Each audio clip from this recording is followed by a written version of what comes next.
दिनांक 17 मार्च 2025ला स्थानिक गुन्हे शाखेकडील पथक पांढरकवडा उपविभागीय अवैध धंद्याविरुद्ध कारवाई अवघड गुन्हे उघडकीस आणण्याच्या दृष्टीने पेट्रोलिंग करता असताना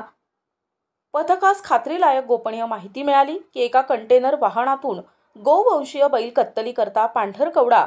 मार्गे हैदराबाद येथे वाहतूक होणार आहे। अशा विश्वसनीय खबरेवरून पथकाने पंचांसह रवाना होऊन पोलीस स्टेशन पांढरकवडा हद्दीतील पिंपरी गावाजवळ सापळा लावून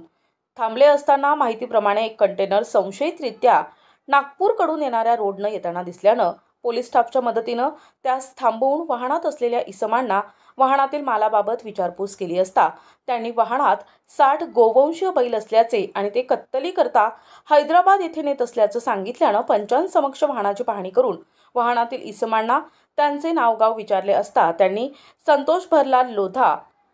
मशीद अली रशीद अली आणि शाकीर अली अमानत असेच असल्याचे सांगितल्यावरून नमूद आरोपींचे 3 मोबाईल, किंमत 3000 रुपये, नगदी 2200 रुपये आणि 60 नग गोवंश अंदाजे किंमत 15 लाख रुपये आणि एक कंटेनर वाहन असा एकूण 45,05,200 रुपयांचा मुद्देमाल जप्त करून आरोपितांना विरुद्ध पोलीस ठाणे पांढरकवडा येथे प्राणी क्रूरता प्रतिबंधित अधिनियम, महाराष्ट्र प्राणी संरक्षण अधिनियम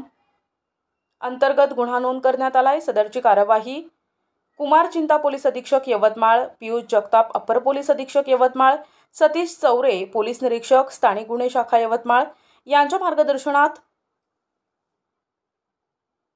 यशस्वीरित्या पार पडली आहे। प्रतिनिधी कलीम खान, NTV न्यूज मराठी, यवतमाळ।